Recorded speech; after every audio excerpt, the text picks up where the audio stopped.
공주대학교 사범대학 임경원 교수 연구실의 임경원입니다. 오늘 말씀드릴 주제는 결국은 글쓰기다예요. 결국은 글쓰기다. 아마 다들 공감들을 많이 하실 테고, 특히 박사 과정 중이시거나 박사 졸업하신 분들은 이 얘기에 더 많이 동의를 하실 것 같아요. 제가 술 먹다가 이제 넋두리로 많이 최근에 특히 하는 얘기입니다. 지도교수를 하다 보니까 제가 지도 원생일 때는 몰랐는데 지도교수를 이제 제가 올해 이제 17년 차예요. 16, 17년 이렇게 하다 보니까 수많은 석박사들을 이렇게 지도하고 하다 보니까 어느 날 나는 빨대구나 이런 생각을 했어요. 처음에 한 명, 두 명 석사 졸업시킬 때까지만 해도 즐거웠거든요, 되게. 그래, 잘 배워서 나가는구나. 잘 살았으면 좋겠다. 막 이렇게 했는데 어느 날 숫자가 막 많아지다 보니까요. 요즘에는 이제 스타벅스나 어디 커피숍 가가지고 그 반납대에 올려진 그 빈 아이스 아메리카노 잔을 보면 거기 위엔 빨대와 이 빈 잔들이 눈에 들어오기 시작했어요.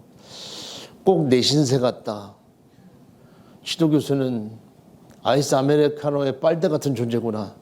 이 석사 박사분들이 와서 쭉 빨아들이고 가시는구나. 이런 생각이 좀 들었어요. 그래서 지친다. 저도 지칠 거 아니에요. 교수도 이게 소진이 심한 직업입니다. 교수님 오셨네요. 예. 자, 대학가에 흔히 있는 이야기입니다. 대학 교수는 1년에 4살씩 먹는다. 어제 저희 대학 신광 캠퍼스 졸업식이었는데 졸업할 때마다 너 벌써 졸업이야? 걔 1학년 들어온 지가 얼마 안 된 것 같은데 벌써 4학년 졸업하고 나가요. 석사들은 아이고 입학 축하합니다 할 때 벌써 한 3년 지나서 졸업하고 가고, 박사들은 이제 가늠하기가 어려워요. 3년 만에 졸업하는 사람이 별로 없기 때문에 3년인지 4년인지 뭐 10년인지 뭐 20년인지 그건 박사는 알 수 없는데, 어쨌거나 평균적으로 학부는 4년이 되면 졸업을 하죠. 그러다 보니까 대학 교수는 1년에 4살씩 먹는다. 이런 말들이 대학가에. 그러니까 원래 나이보다 훨씬 늙어 보여요, 사람들이. 동의하는 눈빛인데. 자, 두 번째 얘기는 그러다 보니까요. 선생이라는 존재는 차부구나. 시골에서는 옛날에 터미널에서 버스 막 들어오면 막 들어오라고 하고 나갈 때 막 나가라고 이렇게 조정해 주던 아저씨를 차부 아저씨라고 불렀어요. 차부. 이 차부는 하루 종일 하는 일이 뭐예요? 차 들어오는 거 기다리다가 일로 들어와라, 저리 가라, 맨날 하루 종일 이렇게 들어오고 또 보내고 들여오고 보내고, 그러다가 시간 나오면 청소하고 화장실 청소하고 뭐 이거 하는 게 이제 차부 역할이에요. 제 친구 아버지가 순창 터미널의 차부였는데 제 친구하고 이제 저하고 둘이 중학교 때 1, 2등 했는데 걔는 서울대를 갔어. 그러니까 순창 차부 아들이 서울대 갔다. 정말 옛날에 개천에서 용나던 시절 얘기죠. 그래서 그 차부 아저씨가 친구 아버지 같은 저한테는 그런 느낌이 있는데, 어느 날 빨대 생각을 하다 보니까 내가 터미널 차부구나. 이렇게 새로 이렇게 신입생 들어오시면 어서 오세요, 일로 오세요. 또 나가시는 석사들 보면 잘 가세요 이렇게. 터미널이 뭐예요? 사람들이 어딘가를 가기 위해서 오고 또 가고, 잠시 머물다가 식사도 하고 화장실도 사용하고 이렇게 왔다 갔다 하는 플랫폼이죠, 일종의. 그래서 대학에 뭐 여러분들도 다 교사들입니다만 선생님이라고 하는 직업, 선생님이라고 하는 존재는 터미널의 차부 같은 존재인 것 같다. 네, 뭔가 충전이 필요할 때 충전하고 또 새로운 자기 지향점을 향해서 사람들이 떠나가고, 이거를 늘 기다리고 늘 보내고 이게 선생님이란 존재 같다, 이런 생각을 해봤습니다. 그래서 한번 졸업을 시켜놓고 나면 이제 오늘 이 두 분 마지막으로 이제 오신 거예요. 석사 두 분은 언제 볼라나, 이게 이제 오늘이 마지막 밤일지도 모르죠. 근데 또 하다 보면은 이번에 박사 신입생들 손 들어봐요. 다 석사하고 또 박사를 이렇게 와요. 그래서 박사 신입생이에요. 그래서 신입생도 오고 또 졸업생하고 이런 게 마치 옛날에 시골에 어머니 아버지가 할머니 할아버지가 자식들 손주들 떠나면 동네 어귀에 나와서 잘 가라 그 차가 안 보일 때까지 그 모습이 안 보일 때까지 막 이렇게 안타깝게 보잖아요. 그래서 어떤 이런 마중과 배웅이 있는 자리가 어찌 보면 이 동안과 하한과 자리가 아닌가 싶습니다. 그래서 어쨌거나 여러분들이 여기서 잘 충전하시고 잘 떠나셔야 되는데 그러려다 보니까 제가 건초염이 걸려 있어요. 이 만성 직업병이야. 작년 졸업생들이가 이거 누가 사줬지? 거기 학번인가? 졸업하고 나서 저한테 이걸 선물해 줬어요. 그때 한 번에 7명이 졸업했던가 했는데 나중에 여러분 석사 학위 논문 할 때 마지막에 제가 손을 대요. 이제 글들이 하도 그냥 도저히 읽어드리기 어려울 정도 무슨 말인지 분명히 한글인데 분명히 국문으로 쓰여 있는데 해독이 어려운 글들이 많아요. 그러다 보니까 제가 다 이렇게 하는데 타이핑을 해서 제가 수정을 좀 합니다. 그런데 보통 우리 연구실에서 석사 한 명의 논문이 거의 100페이지 이하가 잘 없어요. 아주 적으면 7, 8, 90페이지고 130, 40페이지인 사람도 있어. 100페이지 넘는 사람 손 들어봐. 봐봐. 다 100페이지 넘는 인간들이 꼭 박사를 합니다. 그러면 100페이지라고 평균 100페이지 돼요. 100페이지면 7명이 만약에 졸업한다고 해보세요. 이걸 위아래로 마우스 클릭만 해도 건초염이 생기겠죠. 근데 한 번 보느냐?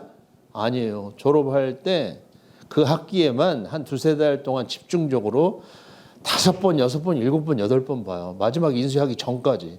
그러면 이걸 돌리는 횟수만 해도 어마어마하겠죠. 근데 몰려서 그러다 보니까 직업병이 건초염이에요. 건초염. 자, 그래서 오늘 제가 이 강의를 특강을 하겠다고 한 이유는 건초염 예방책입니다. 나 그만 아프고 싶다. 제발 5번 볼 거 2번만 보게 해다오. 이 차원에서 말씀드린 거예요. 건초염 예방책. 오래 쓰는 지속 가능한 빨대의 길은 결국은 글쓰기다. 그래서 제발 여러분 글쓰기 신경을 좀 써주셔야 되는데요. 2주 전인가 이제 제가 원래도 유시민 책을 많이 읽는데 또 최근에 못 읽은 책들이 있어서 이제 왕창 사가지고 거의 다 지금 읽어가고 있는데 글쓰기 특강이라는 책이 있어서 한번 읽어봤어요. 참 이 사람은 글 잘 써. 이해하기 쉽게. 거기에 있는 주요 내용들입니다. 글쓰기가 두려운 그대에게. 바로 여러분에게 하는 얘기예요. 글쓰기가 두려운 그대에게. 논증의 미학이라는 데가 있고 글쓰기의 철칙, 책 읽기와 글쓰기, 전략적 독서 이렇게 쭉 있는데요. 논문을 쓰는데도 되게 중요한 이슈들이 많이 있어요. 느낌하고 주장을 구분해야 돼요. 논문을 쓸 때 내 그냥 사적인 느낌이나 주관적인 감정하고 실제로 연구하고자 하는 취지나 연구의 결과나 논의나 결론을 내린 것은 조금 더 차원이 달라져야 되는데 그렇지 못한 글들이 되게 많아요. 여러분들 글 읽다 보면 우리가 술 마시면서 동네 아줌마 아저씨들이 그냥 수다 떠는 것처럼 글을 쓰는 경우가 되게 많아요.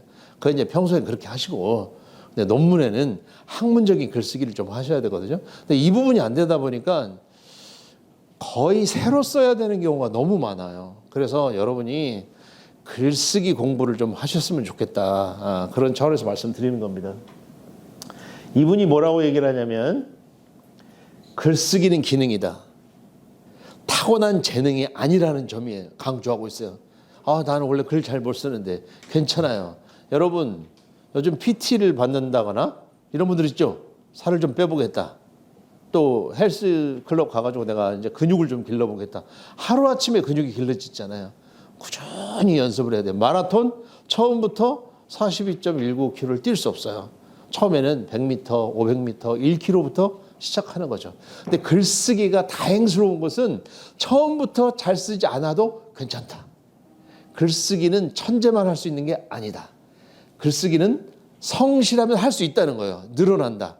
그래서 글쓰기 근육을 단련시키자라는 게 유시민 씨뿐만 아니라 글쓰기나 논술에 대한 수없이 많은 저자들이 하는 얘기는 이거예요. 글쓰기는 단련된다. 늘어난다. 기능이다. 훈련으로 충분히 극복 가능하다라는 게 이분들 주장입니다. 그러니까 포기하지 마세요. 가능합니다. 가능해요.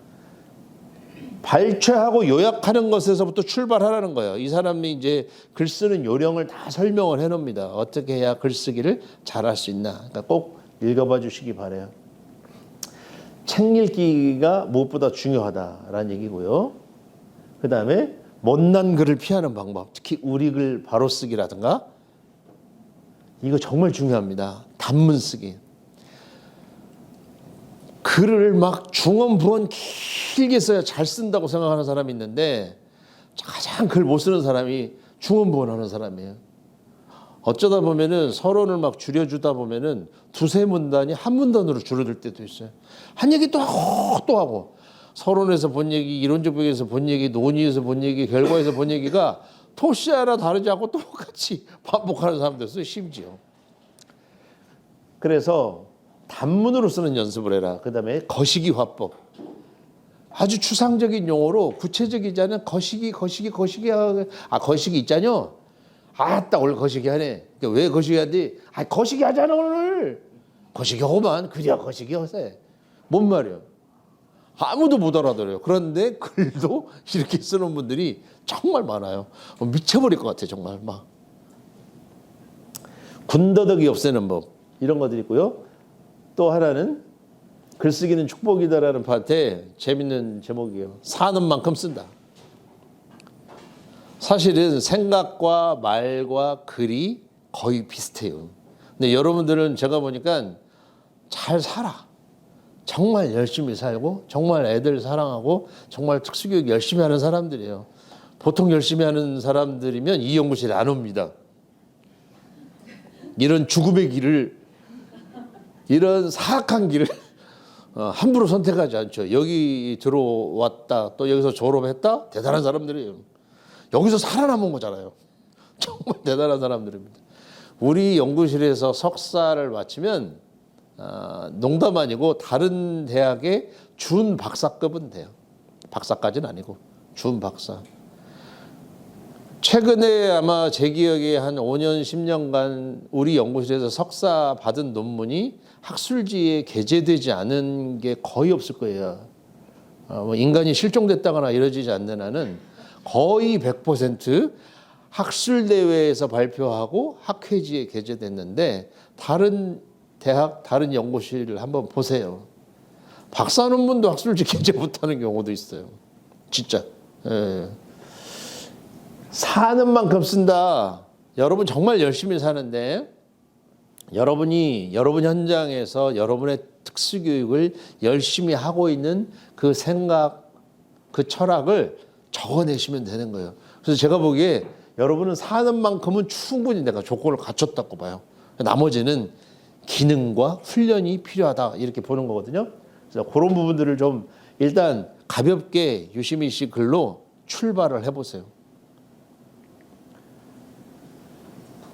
수많은 글쓰기, 논술, 지도하는 수많은 작가들이 하는 얘기의 공통점은 딱 하나입니다. 글을 잘 쓰고 싶냐?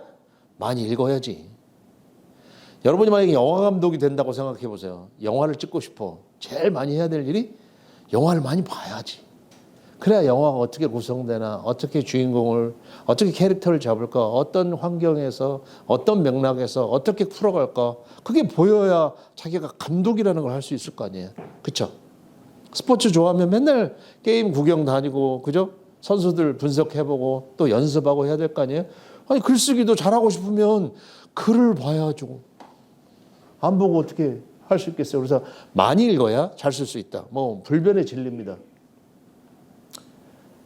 제 서재방에 있는 사진인데 전에 우리 정진주 선생하고 강민지 선생한테 제가 앱으로 저거를 좀 정리해 보라고 그랬어요. 정리해 보라고 했더니 이게 아니네요. 뒤에 파일이 나올 텐데 몇 권이 돼 있더라고요. 지금 연구실하고 실습실에 있는 거. 제 집에 있는 게 또 이렇게 한 300~400권이 있어요. 그래서 이제 1,500권은 좀 안 되는 것 같고. 여기 보면 여러분들 읽을 때 처음에 읽기가 어려우면요. 제가 연구실에 갔다 왔는데 만화책부터 읽어도 돼요. 제가 보면 만화책들이 있어요. 뭐 도토리의 집 이런 것도 있고 도요토미 히데요시 이런 것도 막 만화 삼국지도 제가 만화로도 읽고 이문열 버전 뭐 저기 누구고 황석영 버전 그러니까 삼국지도 버전을 달리해가면서 읽으면 훨씬 더 좀 재밌고 작가마다 스타일이 다르거든요.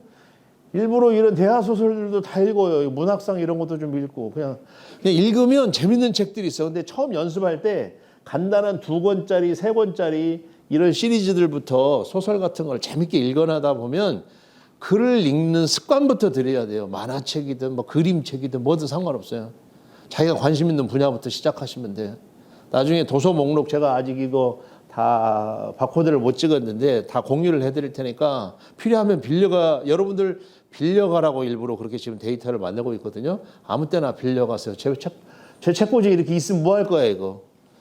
여러분들 필요하면 빌려가서 읽으시고 일부러 저는 그래서 과학, 철학, 예술, 문학 뭐 막 가리지 않고 일부러 읽어요. 나중에 여러분들의 강의와 수업이 풍요로워져요. 책을 많이 읽으면. 읽어보시고. 근데 누가 그러대요. 어떻게 하면 책을 많이 읽을 수 있습니까? 저는 이렇게 읽습니다. 아무데나 그냥 쌓아놔요. 화장실 1, 저희 집 거실 화장실. 안방 화장실. 침대 옆.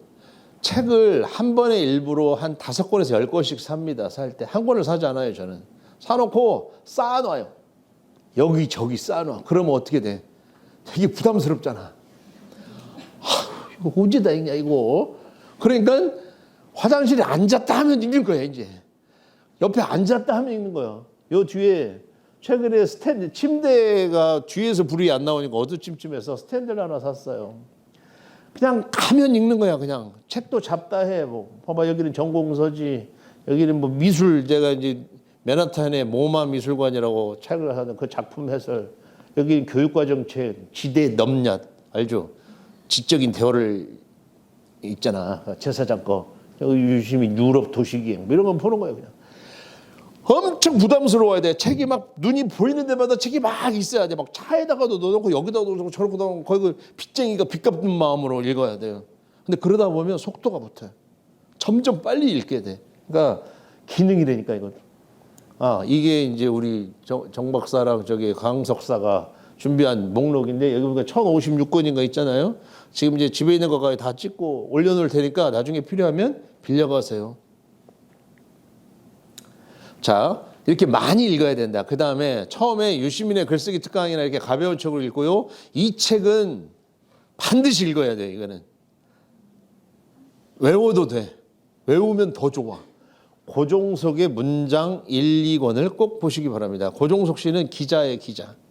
기자인데 1편이 아름답고 정확한 글쓰기란 무엇인가 라고 되어 있고 글은 왜 쓰는가? 한국어답다는 것의 의미 JS느냐 뭐 고종석의 JS 같아요. 네. 윤우님도 아니고 SNS를 부탁해 가장 아름다운 우리말 10개 고종석과 함께하는 장문 수업 이런 게 있고 두 번째도 보면 자유롭고 행복한 글쓰기란 무엇일까? 좋은 글이란 무엇인가? 구별짓기와 차이 지우기, 전략적인 글쓰기, 로마자 표기법과 외래어 표기법, 은유와 환유, 글쓰기를 묻다. 이렇게 1, 2편이 있는데 기자 출신이라 글이 굉장히 간명하고 특히 논문형 글쓰기에는 이분의 이 책을 읽는 게 가장 좋습니다. 그냥 외우다시피 하십시오. 이분의 책을 읽다 보면 여러분이 흔히 글 쓸 때 범하고 있는 오류들 이게 다 나옵니다. 이렇게 쓰면 안 되는구나. 일본식, 영어식 문법들을 바로잡아야 될 거 이런 것들 다 나와요. 그래서 가급적 우리 글 맛이 나게 살려서 쓰는 방법을 좀 했으면 좋겠어요. 약속은 못하지만 기회가 되면 올해 안에 주요 내용들을 짧게 잘라가지고 짧게 잘라서 콘텐츠를 만들어서 여러분이 아무 때나 보실 수 있게 한번 작업을 해볼까 생각 중에 있습니다. 논문 쓰는 거에 대해서 말씀드린 거예요. 우리 글을 나는 글을 좀 쓰는데 잘 쓰는데 그런데 우리 글을 제대로 쓰고 싶으면 이 책을 보셔야 돼요.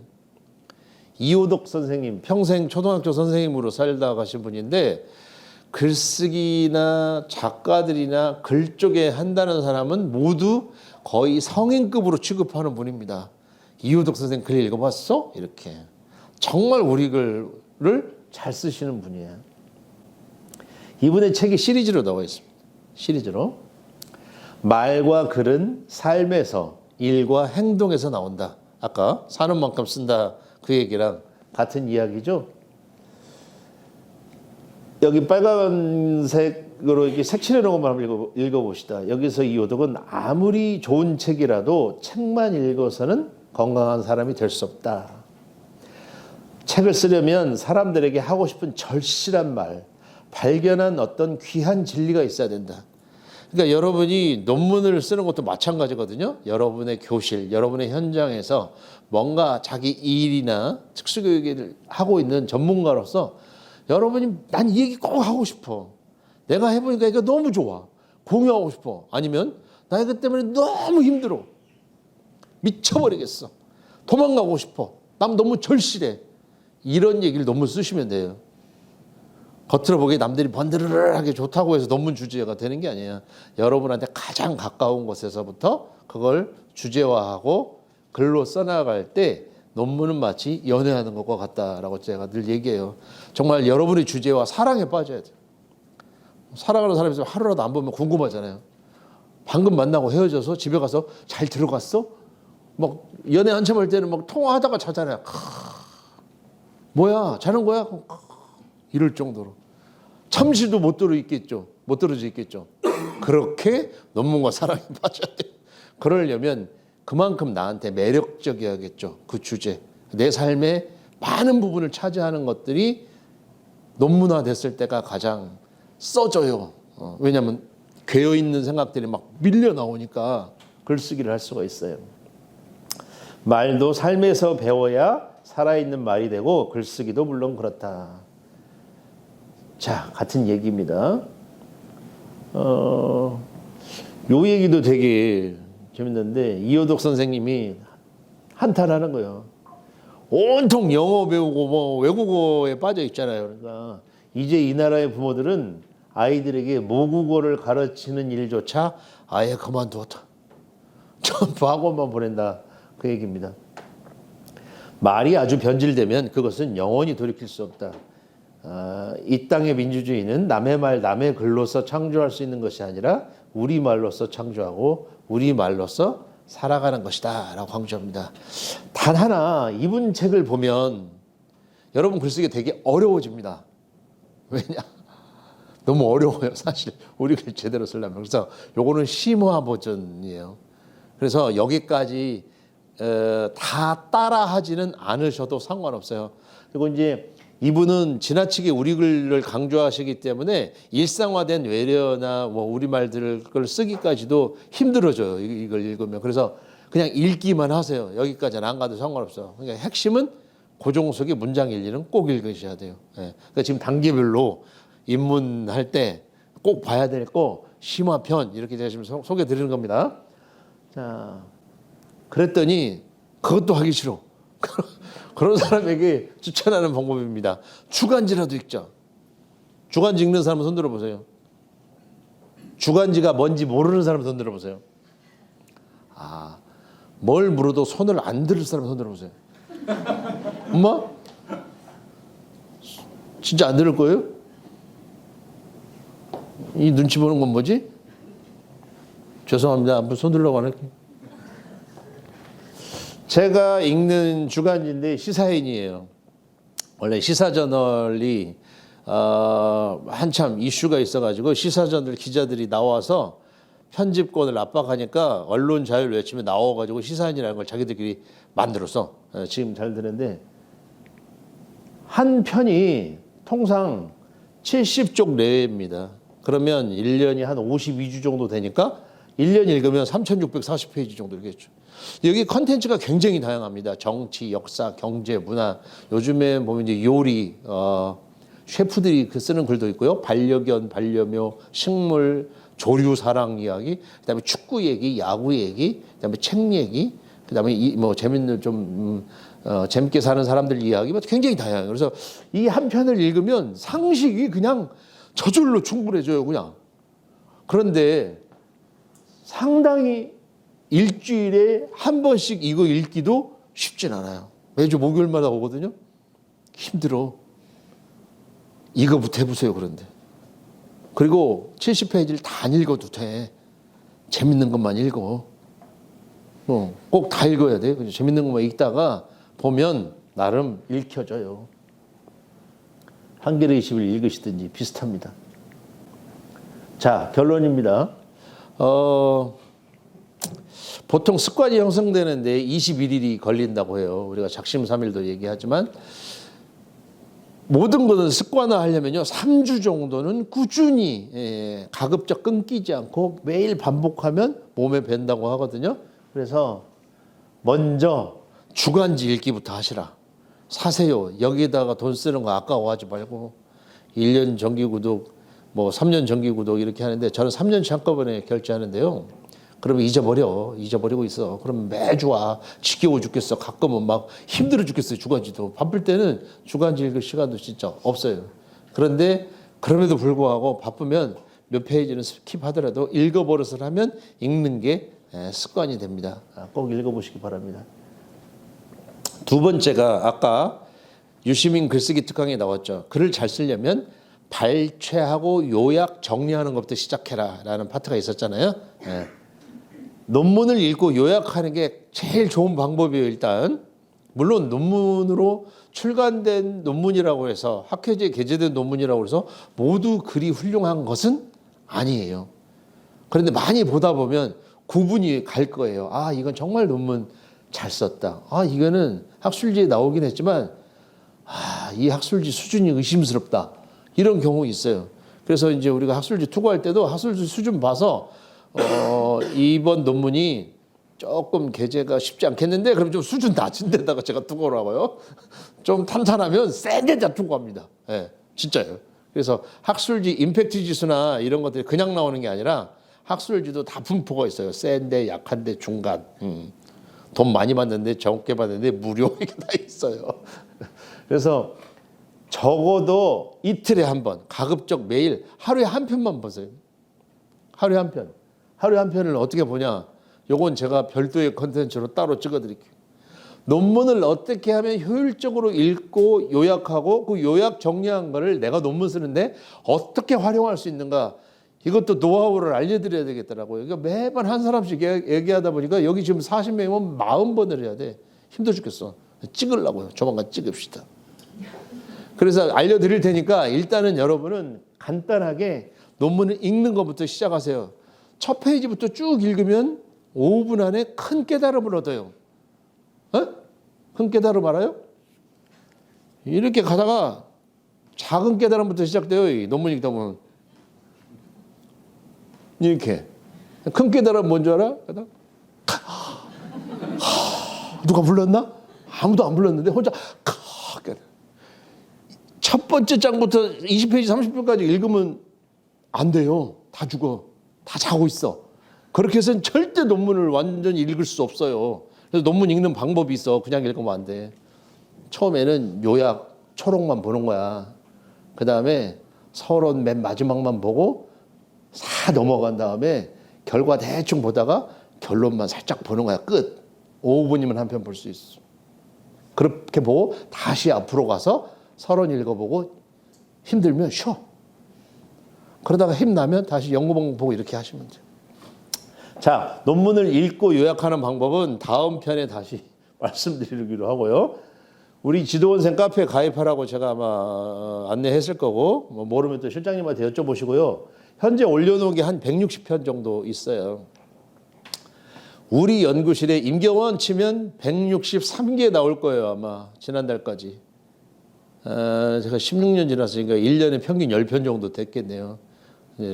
하긴 여기 오기 전에 쓴 것도 있구나. 그러니까 매년 한 10편씩은 평균 나오는데 그 중에서 여러분이 관심 있는 것부터 먼저 보시면 돼요.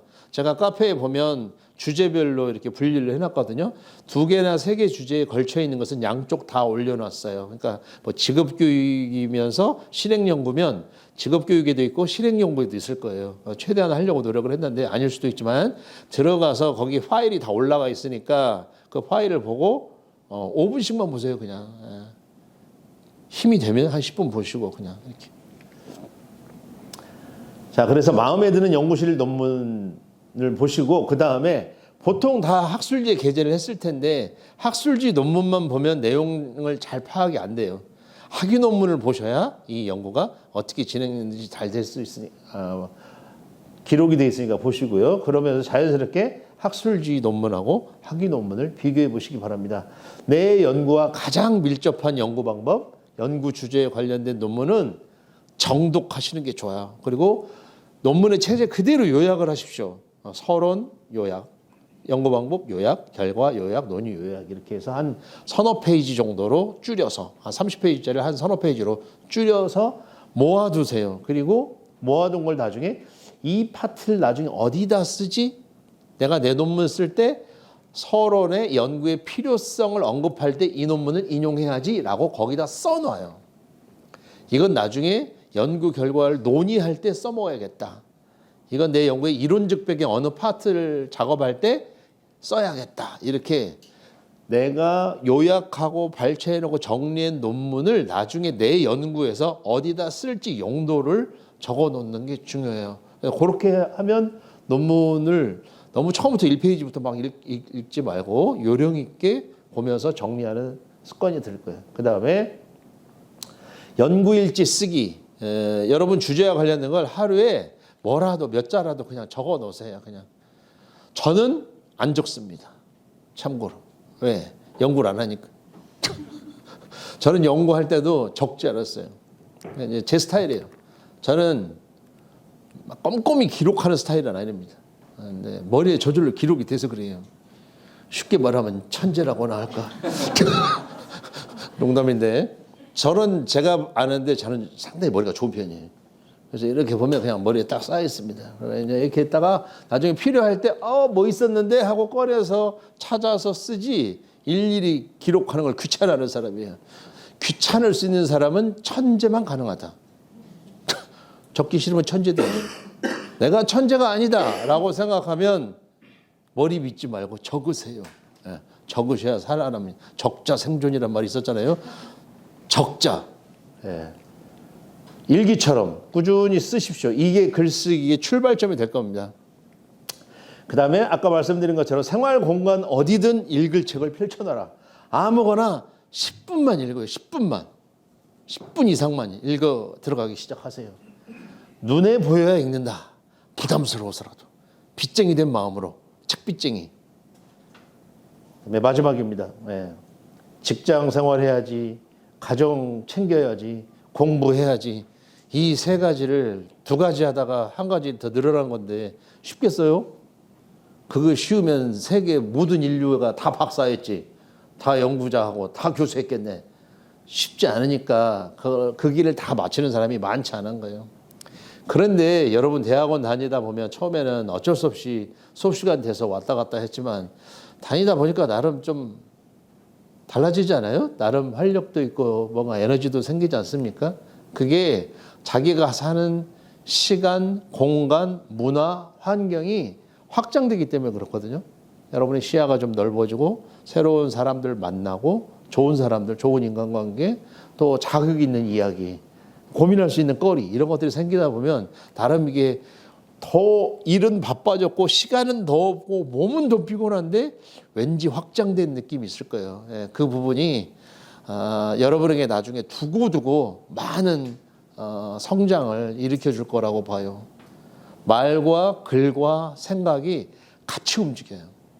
그래서 글을 잘 쓰기 연습을 하시면 여러분의 말씀도 굉장히 명료해집니다.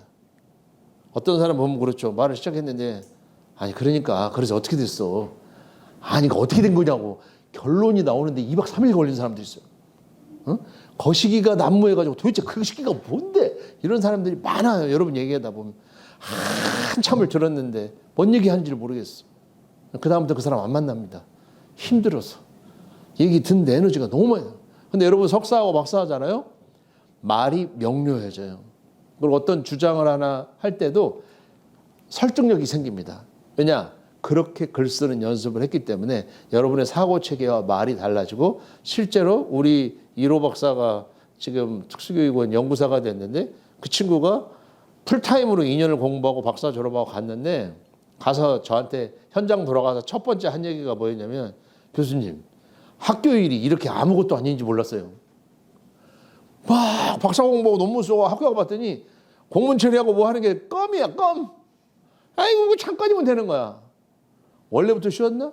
그게 아니죠. 이 사람이 그만큼 내공과 근육이 단련되어 있다 보니까 이제는 그렇게 힘겹게 공문 하나 붙잡고 그냥 막 고생했던 게 별게 아니면 후닥닥 하는 생산성 자체가 달라지는 거죠. 그런 질적 성장이 이 과정에서 일어납니다. 그러니까 지도 교수 믿고 따라오시기 바라고요. 근데 여러분이 저를 아무리 믿어도 책을 안 읽고 글을 정말 이상하게 쓰시면 제가 너무 힘들어요. 여러분 좋은 글쓰기 결국은 글쓰기다. 아시겠죠? 건초염 예방책을 위하여 말씀드렸고요. 잘 좀 부탁드립니다. 감사합니다. 이따 시간 남으면 읽어보세요.